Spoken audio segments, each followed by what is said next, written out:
ایک حدیث ہے 1606 سنن نسائی، جی اس میں یہ ہے کہ امام کے ساتھ فارغ ہونے پہ پوری رات کا ثواب ملتا ہے. جی تو پھر یہ ذہن میں آ رہا ہے کہ جیسے شب قدر میں ہم پوری رات کیوں جاگیں جو ہمیں ثواب مل گیا فارغ ہونے پہ. جی ٹھیک ہے، واضح ہے سوال. بہت خطرناک خیال آ رہا ہے آپ کو. نہیں، دیکھیے ذہن میں اللہ، تو آتا ہے نا. ہاں بالکل، کوئی جی بات نہیں، کوئی بات نہیں، میں مذاق کر رہا ہوں. اللہ کے نبی صلی اللہ علیہ وسلم کی وہ حدیث غالباً آپ کہہ رہے ہیں جس میں ہے کہ من قام مع الامام حتی ینصرف کتب لہ قیام اللیلہ. جس آدمی نے امام کے ساتھ قیام اللیل کیا، آخر تک قیام اللیل کیا، جب تک امام نماز سے فارغ نہیں ہو گیا تب تک اس کے ساتھ وہ نماز پڑھا، ایسی صورت میں اس کی فضیلت یا اس کا اجر یہ ہے کہ کتب لہ قیام اللیلہ، گویا اس نے پوری رات نماز کی حالت میں گزارا، پوری رات قیام اللیل کیا، اس کی یہ فضیلت ہے. ٹھیک ہے، اتنی بات واضح ہے. اب واضح. آپ کا کہنا یہ ہے کہ جب ہمیں پوری رات قیام اللیل کا اجر مل گیا تو پھر ہم شب قدر میں پھر پوری رات کیوں جاگیں؟ بھائی آپ کو آلریڈی پوری رات کے قیام کا اجر مل چکا ہے. اب اگر آپ اور عمل کرتے ہیں، کوئی اور عمل کرتے ہیں، تو کیا اس پر آپ کو ایکسٹرا نہیں ملے گا؟ آپ جاگتے ہیں، قرآن پڑھتے ہیں، اذکار کرتے ہیں، دعائیں کرتے ہیں یا نفلی نمازیں پڑھتے ہیں، تو یہ آپ کا ایکسٹرا ہوا کہ نہیں ہوا؟ یہ ایک بات یہ کہ آپ کو ایکسٹرا ملے گا. دوسری بات کہ اگر آپ کو شب قدر مل گئی، اللہ کرے مل جائے، اور کوئی آدمی اگر تمام راتوں کو جاگتا ہے تو انشاءاللہ اسے ضرور ملے گی وہ رات. تو شب قدر کی جو فضیلت ہے، خیر من الف شہر، 1000 مہینے سے بھی زیادہ بہتر. تو یہاں پر تو آپ نے ایک رات قیام کیا ہے، اگر آپ کو شب قدر مل گئی تو 1000 مہینے سے زیادہ بہتر ہے وہ. تو اس میں اور اس میں کوئی مقابلہ نہیں ہے. نہیں، یہ تھوڑا سا وضاحت کر دیں اسی میں. جسے کیا؟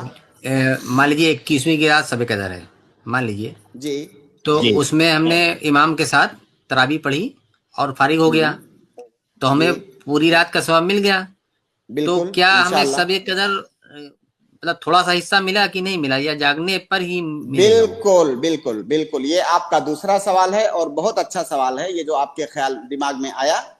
دیکھیے، فرض کر لیجئے کہ کوئی آدمی شب قدر کو پا گیا. مان لیجئے 21ویں کی رات شب قدر ہے. اب جی اس رات اس نے مغرب کی نماز پڑھا، فرض نماز مغرب کی نماز پڑھا. اب گویا کہ اگر شب قدر میں اس نے مغرب کی نماز پڑھا تو 1000 مہینے تک اگر کوئی مغرب کی نماز پڑھتا ہے تو اس کے برابر ہے وہ مغرب کی نماز. عشاء کی نماز اس نے باجماعت پڑھا تو اگر وہ شب قدر کی رات ہے تو 1000 مہینے تک اس نے عشاء کی نماز باجماعت پڑھنے کی فضیلت اس کو ملے گی. یہ فضیلت مل گئی، بلا شبہ اسے مل گئی انشاءاللہ. لیکن اگر امام کے ساتھ تراویح اس نے پڑھا تو پوری رات کی فضیلت ملی اسے. اب اگر آگے بھی وہ عبادت کرتا ہے تو ایسا تھوڑی ہے اس کی یہ عبادت ضائع چلی گئی، اس کو اس پر ایکسٹرا اجر ملے گا. تو بھائی میرے، میں یہ عرض کر رہا تھا کہ آپ جتنی عبادت کریں گے اتنا زیادہ آپ کو اجر ملے گا. گرچہ آپ کو پوری رات قیام کرنے کا اجر مل چکا ہے، لیکن اب پلس اس پر آپ اور نفلی عبادتیں کریں گے اور قرآن پڑھیں گے اور دعائیں کریں گے تو آپ کو اور ملے گا. باقی یہ تو ہے کہ آپ نے اگر شب قدر میں تراویح کی نماز باجماعت پڑھ لی تو آپ کو شب قدر مل گئی. یہاں تک کہ اگر آپ نے صرف مغرب کی نماز پڑھ لی شب قدر کی رات میں تو آپ کو نماز مل گئی شب قدر میں. لیکن آپ جو اس پر زیادہ کریں گے، جو اضافہ کریں گے، وہ اضافی ہے.